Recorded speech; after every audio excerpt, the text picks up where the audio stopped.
우리의 현실 속에 하나님이 약속하셨는데 그것이 정말 우리의 현실 속에서 이루어질 수 있는가 하는 것에 대해서 하나님의 약속은 반드시 현실화된다라고 말씀을 드렸어요. 그 내용이 전체 창세기뿐만 아니라 성경 전체의 서론적인 이야기라고 해도 과언이 아니에요. 하나님이 약속하신 것이 현실화되는 것, 그것이 성경에 반복적으로 나타나고 있는 사실입니다. 그런데 여러분, 오늘 창세기 12장에 들어오는 그 가운데 이 말씀이 왜 이렇게 중요하냐면 앞에서 1장부터 11장까지의 사건과 관련되어서 12장이 존재하는 거예요.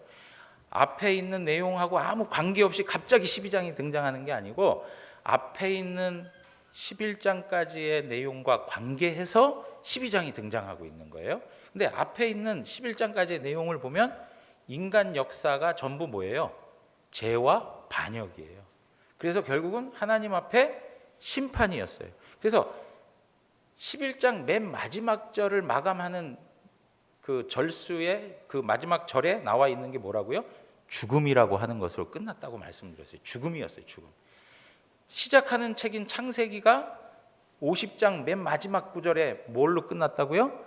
입관하였더라. 죽음으로 끝나고 있는 거예요. 그러니까 하나님께서 선을 베푸셨는데 인간은 모든 걸 망가뜨리고 결국에는 죄로 말미암아 죽음에 처하게 되는 현실이 우리에게 있다는 것을 말씀하고 있는 거죠. 특별히 11장에 와서 하나님 앞에서 인간 반역의 절정이 뭐였습니까? 바벨탑을 쌓는 것이었어요. 바벨탑은 그냥 높이 쌓는 탑이 아니고 도시를 말하는 거예요. 성을 말하는 거예요. 그러니까 하나님께서 그것으로 인하여서 누구를 부르시는 것이냐? 아브라함을 부르시는 거예요. 인간 나라가 하나님의 그 심판으로 말미암아 무너지고 나서 하나님께서는 이 절망스러운 인간들의 모습을 내버려 두지 않고 그들에게 다시금 새로운 구원 역사를 일으키시는 거예요. 그 새로운 구원 역사를 진행하기 위해서 누구를 불러내시는 거예요? 아브라함을 불러내시는 거예요.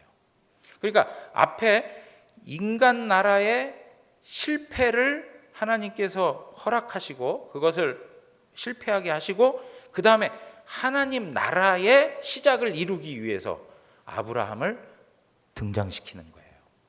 그래서 오늘 창세기 12장 1절에서 3절의 말씀이 그런 의미에서 굉장히 중요한 그 말씀으로 자리하고 있는 것입니다. 여러분, 그런데 하나님께서 오늘 말씀에 보면 여호와께서 아브라함에게 이르시되라고 얘기해요. 여호와께서 아브라함에게 이르시되.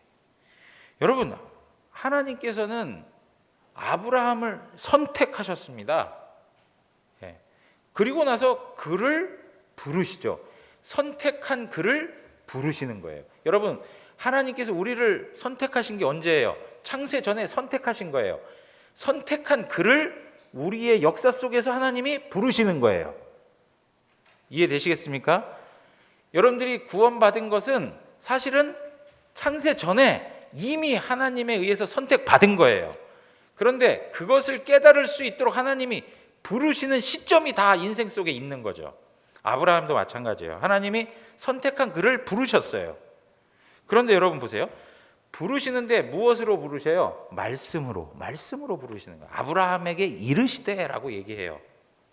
여러분, 이러한 내용에서 보시면 하나님이 아브라함을 부르시는 이유가 뭔가, 부르시는 조건이 뭔가라고 하는 걸 생각해 볼 수 있어요. 아브라함이 다른 사람보다 더 정직해요? 아브라함이 다른 사람보다 더 진실합니까? 아니면 아브라함이 다른 사람을 많이 도와줬기 때문에 하나님이 아브라함을 부르시는 걸까요? 아니라 이거예요. 아브라함에게 있어서는 많은 결점이 있었어요. 아브라함은 많은 실수를 범했어요. 아브라함도 역시 죄인이라고 하는 것을 성경이 말해주고 있어요. 여러분, 이러한 내용에 있어서 사실은 우리가 고민하고 있는 내용이 여기에 다 담겨 있는 거죠. 무슨 말입니까? 우리가 신앙생활하면서 가장 많이 고민하고 있는 것 중에 하나가 뭐냐? 하나님께서 우리에게 허락해 주시는 그러한 약속의 말씀 혹은 은혜와 사랑들, 이런 것들을 감당할 만한 실력이 내게 있는가? 하나님은 나에게 기대하고 계시는 게 있고 하나님이 나에게 계획하신 바가 있는데, 나의 수준을 보면 그 기대와 그 계획에는 너무 거리가 먼 것처럼 느껴질 때가 너무 많다는 거예요.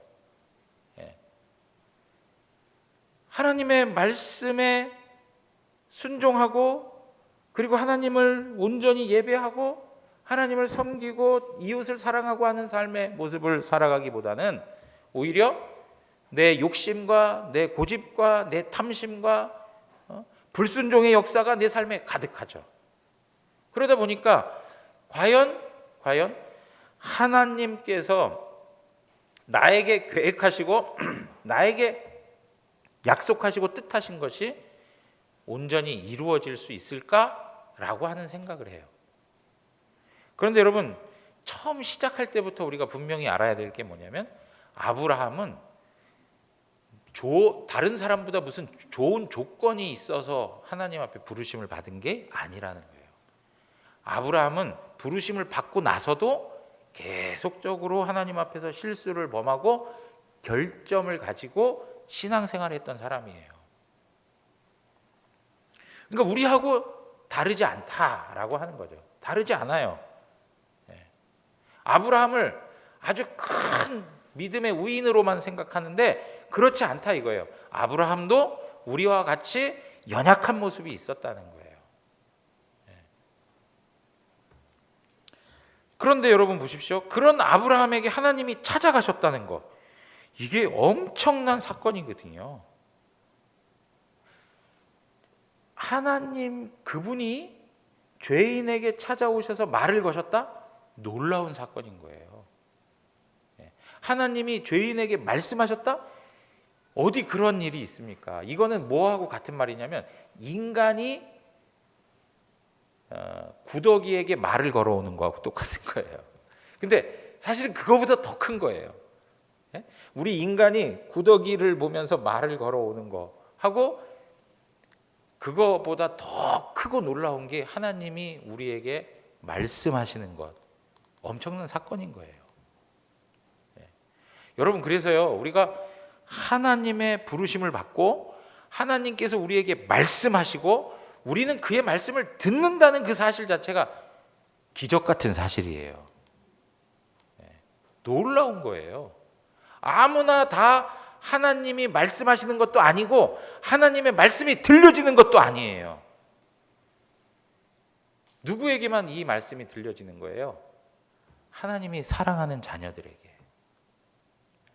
무슨 이유인지 몰라요. 무슨 조건인지 몰라요. 왜 나를 구원하여 하나님께서 불러주셨는지 몰라요.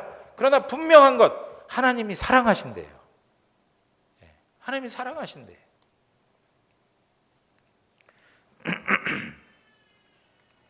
사랑하는 성도 여러분, 하나님이 사랑하시는 것에는 인간 조건이 아무 쓸모가 없어요. 그 사람이 공부를 많이 했건 못하건, 아니면 나이가 많이 들었건, 아니면 어린아이건, 아니면 건강하건, 아니면 질병 때문에 건강이 아주 허약해 있건, 그 관계가 하나도 없어요. 그런 인간의 기준과 조건이 아무것도 적용이 안 돼. 하나님 사랑은 모든 것을 초월해서 우리에게 주어지고 있는 거예요. 그런데요, 그 하나님께서 오늘 아브라함에게 나타나셔서 두 가지 명령을 하시고 6가지의 약속을 말씀하세요. 두 가지 명령이 뭐냐? 첫째가 떠나가라라고 하는 거예요. 떠나라. 하나님께서 어디를 떠나라고 하시죠? 고향과 친척과 아비집을 떠나래요. 여러분, 여기를 왜 떠나라고 할까요? 이곳은 아브라함을 살아가게 하는 근거요, 토대예요. 어떻게 말한다면 아브라함 그 자체인 거예요. 하나님께서 아브라함에게 그것을 떠나가라 얘기하는 거예요. 여러분, 그곳은 어떤 곳이었습니까? 우상 숭배를 하던 곳이었습니다. 우상을 섬기던 곳이었어요. 우상을 왜 섬길까요? 우상을 위해서 섬기는 게 아니고 우상을 섬기는 것의 근본적 동기는 자기를 위해서예요. 결국에는 자기 욕심과 자기 탐심과 자기의 유익을 위해서 살아가는 삶의 방식을 완전히 이제 떠나버리라는 거예요. 그것이 세상이죠.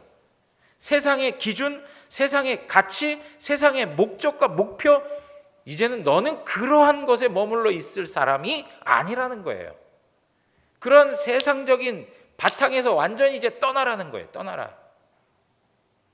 여러분, 오늘 성경 말씀을 보면요, 아브라함이 갈대와 우르에 있었을 때, 그리고 하란에 있었을 때 많은 분량을 할애하면서 아브라함의 삶에 대해서 설명하는 바가 없어요. 우르에 있을 때, 하란에 있을 때의 이야기는 단 한 줄에 그냥 끝나버려요. 여러분, 이것이 우리에게 말해주는 바가 뭡니까? 아브라함 인생 가운데 참된 의미가 있는 것은 하나님의 부르심을 받고 하나님과 관계되어져 살아갈 때야 비로소 인생에 참 의미가 있고 참 행복이 있다는 걸 말씀해주고 있는 거예요. 하나님이 없었던 세월, 하나님이 없었던 그 과거, 그것은 아무 의미가 없는 거예요. 하나님 없이 살아보세요. 살아보고 나면 모든 것이 헛되다라고 하는 것밖에는 없어요. 우리 인생에 있어서 참된 의미를 전달해 줄 수 있는 것, 우리 인생을 참으로 행복하다라고 할 수 있는 것은 하나님과 관계되어져 살아갈 때만 설명될 수 있는 거예요. 그러므로 여러분 보십시오. 우리 성도님들 가운데도 그런 얘기를 해요. 목사님, 제가 지난날 하나님 앞에서 허송세월 보낸 게 너무나도 안타깝습니다. 이제 남은 인생 하나님 그분만을 위해서 살아가기를 원합니다. 여러분, 지금 아브라함이 그런 부르심을 받고 있는 거예요.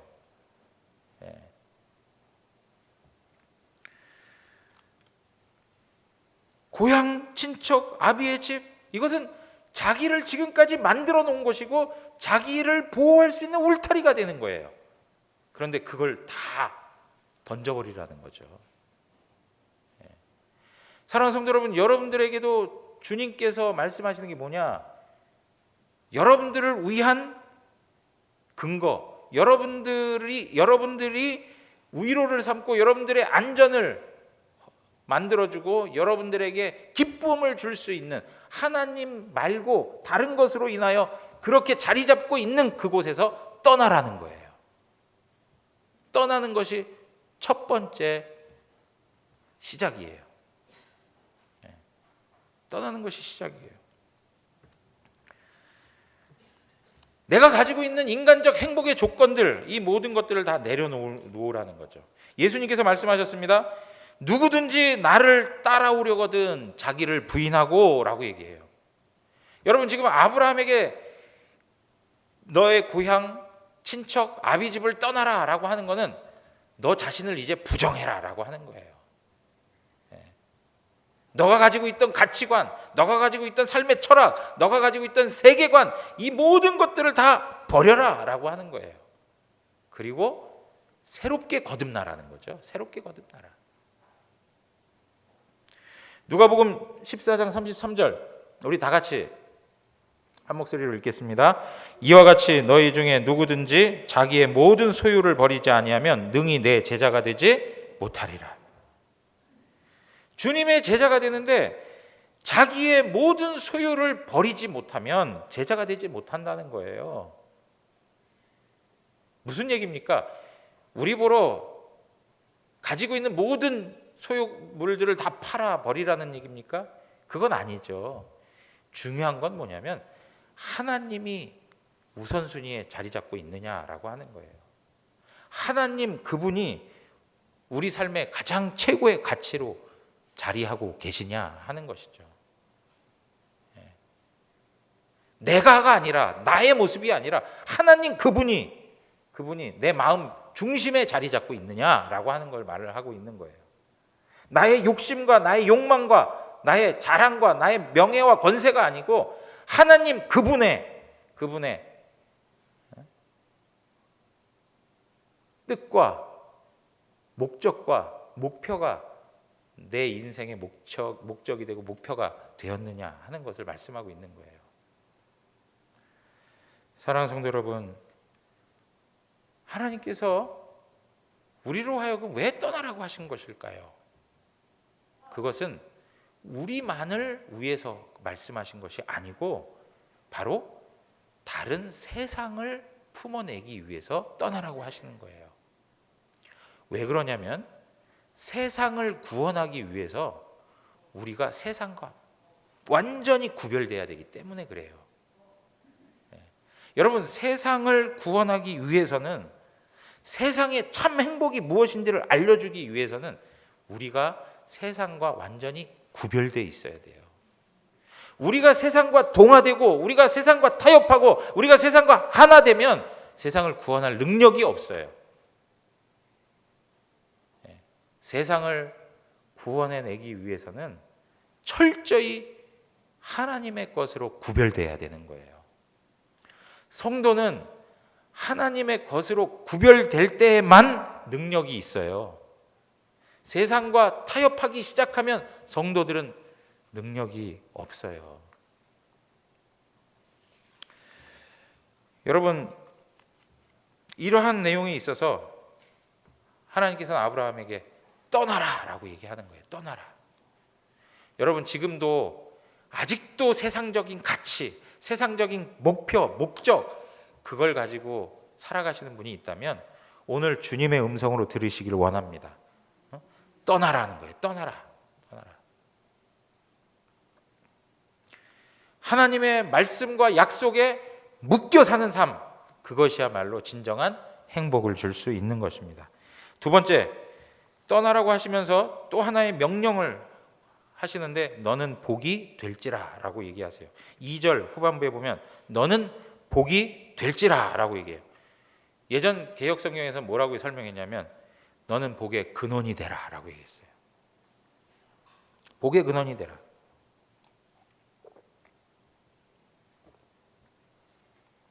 복이 되라는 거예요. 복이 되라. 여러분, 누구는 복이 되고 싶지 않겠습니까? 우리 다 복이 되고 싶어요. 왜요? 다른 사람을 복되게 하려면 내가 복이 돼야 되는 거예요. 하나님께서 아브라함에게 다른 사람을 복되게 하기 위해서 복이 될 수 있도록 명하시죠. 근데 여러분, 여기서 명령인데 그 명령은 어떤 명령이냐면 하나님이 반드시 아브라함을 복되게 만드시겠다고 하는 하나님의 결심이에요. 하나님의 결심. 하나님이 한번 마음 먹었으면 하실까요? 안 하실까요? 하시는 거예요. 하시는 거예요. 그러니까 하나님의 신적 의지를 보여주는 말씀이에요. 아브라함을 보시면서 하나님이 가지고 계시는 그 마음을 보여주고 있는 거예요. 계획, 뜻, 하나님의 의지를 보여주고 있는 거예요. 아브라함의 수준, 아브라함의 상태, 그것이 하나님의 뜻을 막을 수가 없는 거죠. 아브라함이 아무리 실수가 많고 결점이 많고 엉뚱한 짓을 해도 하나님께서는 어떻게 하시겠다고요? 그를 복덩어리로 만드시는 거예요. 왜요? 땅의 모든 족속이 너로 말미암아 복을 받게 하기 위해서 그렇게 하신다는 거죠. 땅의 모든 족속이 너를 통해서 복을 받게 하기 위함이다 라고 얘기해요. 하나님께서 아브라함을 부르신 것은 인간 욕망의 자리, 집착의 자리, 안주하는 자리, 나 자신만을 위하여서 살아가는 그 자리에서 완전히 떠나서 세상이 복을 받도록 하기 위해서 그를 부르신 거예요. 그러니까 우리만으로 끝나는 것이 아니고 우리를 통해서 다른 사람이 복을 받는 것까지 하나님께서 목적하고 계시다는 것을 아셔야 돼요. 그러니까 내 인생이 나 하나로 끝나는 게 아니고 나를 통해서 다른 사람이 행복해져야 돼요. 나를 통해서 다른 사람이 행복해져야 돼요. 그래서 여러분, 하나님께서 그러한 명령뿐만 아니라 그렇게 모든 천하 만민이 복을 받도록 하시기 위해서 하나님께서 아브라함 인생 속에 약속하시는 내용들이 6가지로 등장하는 거예요. 그 첫 번째가 뭐냐? 너로 큰 민족을 이루게 하겠다라고 하는 거예요. 너로 큰 민족을 이루게 하겠다. 여러분, 앞에서 말씀드렸습니다. 여기에 큰 민족이라고 하는 말은 다른 말로 얘기하면 하나님의 나라예요. 하나님께서 하나님의 나라를 만드시겠다. 왜요? 창세기 11장에 보니까 인간 나라를 만들었거든요. 그러니까 하나님 그걸 무너뜨리시고 하나님의 나라를 만드시겠다는 거예요. 그런데 여러분 보세요. 아브라함이 큰 민족을 이룰 만한 조건이 있는가? 조건이 없어요. 창세기 11장 30절에서 우리는 그 하나의 중요한 아브라함 인생의 문제거리를 발견했어요. 뭐였습니까? 사레가 임신하지 못하여 자식이 없었다는 거예요. 아브라함이 큰 민족을 이룰 만한 능력이 없었어요. 그런데 어떻게 하셨어요? 여러분, 결론을 우리가 다 알고 있잖아요. 어떻게 하셨습니까? 하나님께서 큰 민족을 이루셨어요. 큰 민족을. 그런데 이 민족은 혈통으로만 가는 민족이 아니라는 것을 우리에게 말해주고 있어요. 이 민족은 세상의 인간적 기준으로 들어가는 곳이 아니라는 거예요. 뭐 때문에 무엇으로 우리가 그것을 알 수 있습니까? 여러분, 아브라함이 하나님의 부르심을 받고 데라와 함께 여행을 하기 시작했습니다. 갈대아 우르에서 아버지 데라가 출발을 했습니다. 그렇지만 데라는 하란에 머물러서 하란에서 죽었습니다. 왜요? 데라가 그 민족으로 부르심을 받지 못했기 때문에 그런 거예요. 데라는 그 땅에 들어갈 수가 없었습니다. 그 민족으로 세워질 수가 없었습니다. 왜요? 그 나라는 영적인 나라였기 때문에 그렇습니다. 하나님의 능력으로, 하나님의 기준으로, 하나님의 방법으로 형성되는 하나님의 나라였기 때문에 그래요.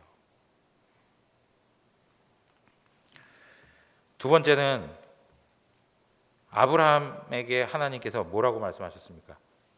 복을 주시겠다, 그렇게 얘기합니다. 복을 주시겠다. 여러분, 아브라함이 복되다 하는 얘기는 아브라함이 그 자체로서 복의 근원이 됐다는 것에 참된 복이 있는 거예요. 뿐만 아니라 여러분, 아브라함에게 복이 뭘까요? 아브라함에게 복은 창세기 3장 15절에 말씀하셨던 여자의 후손 메시아를 오게 하는 복의 통로로 아브라함이 쓰임받았다는 거예요. 아브라함의 자손을 통해서 하나님께서 약속하셨던 메시아가 오시게 되었다는 것, 이것이 바로 아브라함에게 있어서는 엄청난 복이 되는 거예요. 그것뿐만입니까? 아브라함 생애에 물질적인 복도 부어 주셨습니다. 하나님께서 아무런 것도 없이 새로운 터전에서 살아가야 할 아브라함을 인도하시고 그에게 복된 은혜를 많이 베푸셔서 그를 통해서 하나님의 구원의 일들이 아름답게 이루어졌다는 것이죠. 세 번째는 너의 이름을 어떻게 하겠다고요? 창대케 하겠다라고 얘기해요. 창대케 하겠다. 여러분, 한번 생각해 보세요. 이것도 11장에 있는 바벨 사건하고 같이 연결해서 이해를 해야 할 필요가 있어요. 바벨탑을 쌓던 사람들이 목표했던 게 무엇이었습니까? 자신들의 이름을 세상에 알려보자는 것이었습니다. 자신들의 이름을 높여보자는 것이었습니다. 창대케 해보자라고 하는 것이었습니다. 그러나 하나님께서 그것을 허락하지 않으셨어요. 오히려 초라한 아브라함을 부르시고 아브라함에게 너의 이름을 창대케 하리라 이렇게 말씀하세요. 여러분, 지금까지도 아브라함의 이름은 믿음의 조상으로서 우리에게 회자되고 있고요. 오고 오는 세대를 넘어서 하나님의 복음이 들려질 때마다 아브라함의 이름은 높임을 받고 있습니다. 아브라함, 그의 인생에 하나님께서 복을 허락해 주시는데 그의 이름을 창대케 해 주시는 거예요. 아브라함의 이름을 부르는 자, 결국에는 하나님의 이름을 부르는 자들이 되는 거죠. 여러분 이게 보시면은요, 하나님께서 이름을 높이시는 자를 낮출 사람이 없습니다. 하나님께서 그 이름을 낮추시면 높일 사람이 없다고 말씀하고 있습니다. 우리 모든 사람들은 그리스도 예수 안에서 하나님께서 우리의 이름을 높이시는 거예요. 하나님이 아브라함에게 주신 그 복을 말씀하시는데,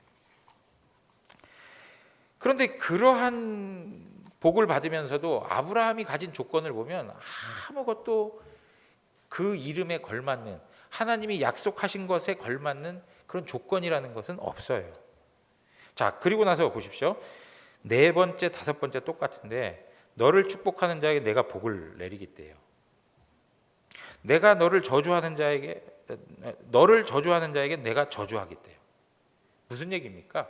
아브라함이 하나님의 대리자로 서 있다는 거예요.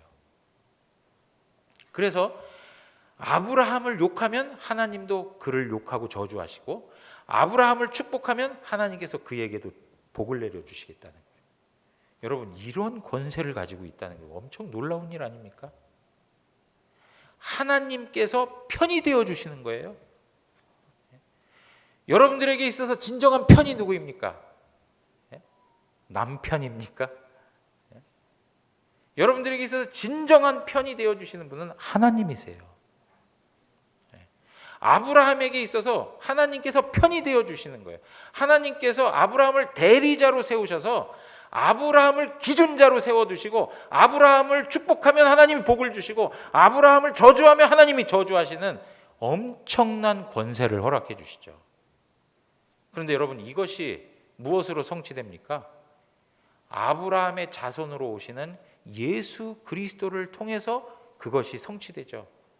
예수 그리스도를 영접하고 복되다 하는 자에게 하나님께서 복을 내리시고, 예수 그리스도를 거부하고 저주하는 자에게 하나님께서 어떻게 하세요? 저주하시죠. 여러분, 그것이 예수 그리스도 안에서 끝나는 것이 아니에요.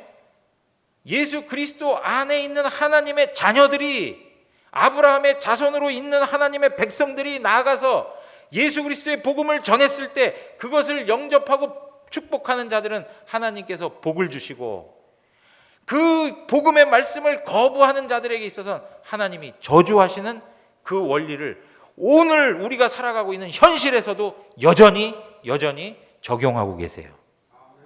네.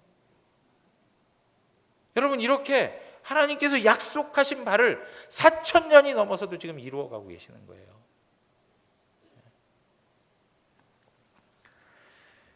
그리고 마지막으로 여섯 번째 뭐라고 얘기합니까? 땅의 모든 족속이 너로 말미암아 복을 받을 거래요. 여러분, 이러한 일을 하기 위해서 앞에서 지금 그 모든 것들을 약속하신 거예요. 궁극적으로 하나님의 마음은 어디에 가 있느냐? 모든 열방 가운데 있는 하나님의 선택한 백성들이 하나님께로 돌아오기를 원하시는 거예요. 여러분, 구약 성경이 이스라엘의 역사라고요? 아니요.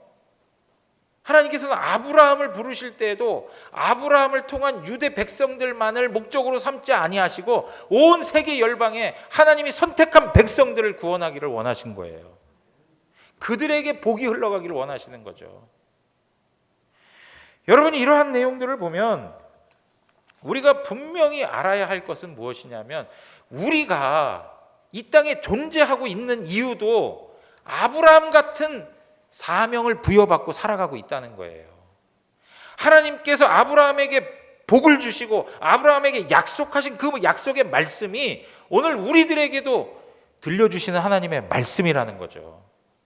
그리고 그것을 현재도 이루어 가시는 하나님이세요. 앞에서 말씀드렸습니다. 우리는 연약하다고 생각합니다. 우리는 부족합니다. 하나님의 약속을 받고 하나님이 우리에게 주신 복을 감당하기에는 너무나도 보잘것없는 그런 연약함이 우리 안에 많아요. 늘 게으르고 늘 교만하고 하나님 뜻대로 살아가는 것보다는 하나님 뜻대로 벗어나서 살아가기를 원하고, 하나님을 사랑하고 이웃들을 사랑하며 살아가고 싶지만은 하나님을 멀리 떠나고 이웃들과의 반목하고 자기 중심적인 삶을 살아가고 자기 욕심만을 채우고 살아가려고 하는 속성이 우리 가운데 차고 넘친단 말이에요. 막 이런 거를 보면 과연 하나님께서 아브라함에게 주셨던 그 약속의 말씀을 아브라함에게 이루셨던 것처럼 우리에게도 이루실까라고 하는 의구심이 들 때가 많아요. 그렇지만 분명히 기억해야 할 것은 무엇이냐? 성경 전 내용을 앞으로 읽어갈 때마다 확인할 수 있는 것은 하나님께서 그렇게 연약하고 결점이 많고 실수가 많았던 아브라함을 통해서도 하나님이 약속하신 바를 다 이루셨다는 거예요. 그렇다면 여러분들은 어떻게 하실까요? 여러분들은 우리 또한 하나님께서 다 이루실 것입니다. 하나님은 신실하십니다. 하나님은 우리에 대한 사랑이 한순간이요 일시적으로 끝나지 아니하시고 영혼을 두고 하나님이 약속하신 말씀을 이루어 가십니다. 하나님의 열심히 이것을 이루리라. 하나님의 열심히 이 구원을 이루리라. 하나님의 열심히 이 약속의 말씀을 이루리라. 이것이 바로 성경 전체가 우리에게 말씀하시는 바입니다. 사랑하는 성도 여러분, 갈라디아서 3장 14절 가서 보세요. 이는 그리스도 예수 안에서 아브라함의 복이 이방인에게 미치게 하고 또 우리로 하여금 믿음으로 말미암아 성령의 약속을 받게 하려 함이라. 예수 안에서 아브라함의 복이 누구에게 미쳤다고요? 이방인에게 미쳤다는 거예요. 아브라함에게 약속하신 말씀이 이루어졌습니까? 이루어지지 않았습니까? 이루어졌어요. 누굴 보면 알 수 있어요? 제일 빠른 거 누굴 보면 알 수 있어요? 우리 자신을 보면 알 수 있잖아요. 내 자신이 증거예요. 증인이에요. 하나님이 아브라함에게 하셨던 약속을 지키셨다라고 하는 분명한 증인, 증거, 증표가 뭐냐? 바로 우리 자신이잖아요. 그러면 그 아브라함에게 약속하셨던 그분이 우리에겐 가만히 계시겠냐 이거예요. 그렇지 않다 이거예요. 그분이 우리를 향하여서도 아브라함에게 나타나셨던 열심을 나타내시고 구원의 놀라운 일들을 쉬지 아니하시고 이루어 가시는 하나님이십니다. 그러니까는요, 우리가 볼 때 완전히 포기한 인생들, 자기도 자포자기한 인생, 그런 인생들이 어느 날 어느 시점에 하나님께로 돌아오는 거예요. 뭐 전혀 우리하고는 관계없는 것처럼 앉아 계셔봤자, 여러분 너무 진실하지 못한 거 아니에요, 그죠? 우리 자신만 봐도 어떻습니까? 하나님의 그 열심과 하나님의 사랑과 그 신실하심 때문에 우리가 지금 하나님의 은혜 앞에서 살아가고 있는 거 아닙니까? 사랑하는 성도 여러분, 다른 것에 마음을 두지 마시고요. 우리 마음속에 일어나는 그 원망, 불평 혹은 우리의 부족함 때문에 생겨나는 의구심 때문에 좌절하지 마시고 하나님의 약속을 믿고 하나님의 전능하심을 의지하십시오. 예수님 제자들에게 예수님께서 너희는 소금이다, 너희는 세상의 빛이다 라고 했을 때에 그 이야기를 들었던 제자들도 어메, 우리가 무슨 소금이고 빛이야? 다른 주변에 있는 사람들이 그 이야기를 들었다면 아이고 기가 차네, 저렇게 형편없는 것들이 무슨 세상의 빛이고 세상의 소금이래? 여러분 그런 소리 안 했겠냔 말이에요. 저렇게 밑바닥에 있는데, 저렇게 수준이 낮은데 예수님이 하나님 나라에 대한 복음과 하나님 나라에 대한 말씀을 알려줄 때마다 다 엉뚱한 이야기만 해대고 있는 그러한 제자들의 모습인데, 예수님께서 뭐라고요? 너희는 세상의 소금이요 너희는 세상의 빛이라고 말씀하셨어요. 그건 뭡니까? 그들의 수준은 형편없어요. 그러나 예수님께서 그들 가운데 신적 의지를 두시고 반드시 너희를 빛이요 소금으로 만들겠다고 하시는 약속이요 결의요 다짐인 거예요. 하나님께서 우리를 향하여서도 똑같이 결단을 가지신 것이고 작정을 하신 것이고, 그리고 하나님께서 그 결심을 우리의 삶에 이루어 가시는 거예요. 그래서 여러분들도 세상의 빛이요 세상의 소금으로 하나님 앞에 살아갈 수 있는 거예요. 사랑하는 성도 여러분, 흔들리지 마십시오. 오늘 1절에서 3절에 있는 말씀 보면 아브라함에게 약속하셨던 것을 모두 다 이루게 하시는 분은 누구냐 하면 여호와 하나님으로 기록되어 있어요. 아브라함에게 모든 걸 맡겨놓지 않으시고 하나님이 하시겠다고 하는 거예요. 사랑하는 성도 여러분, 우리의 구원이 우리의 손에 있지 않습니다. 우리의 영적인 수준이 우리의 능력에 있지 않습니다. 우리의 구원과 우리의 영적인 수준은, 우리의 영적인 실력은 하나님의 능력에 있습니다. 오늘도 그것을 바라보시면서 승리하시고 하나님과 동행하는 자가 참 행복자인 것을 깨닫고 담대하게 살아가는 은혜가 있기를 주님의 이름으로 축원합니다. 우리 다 같이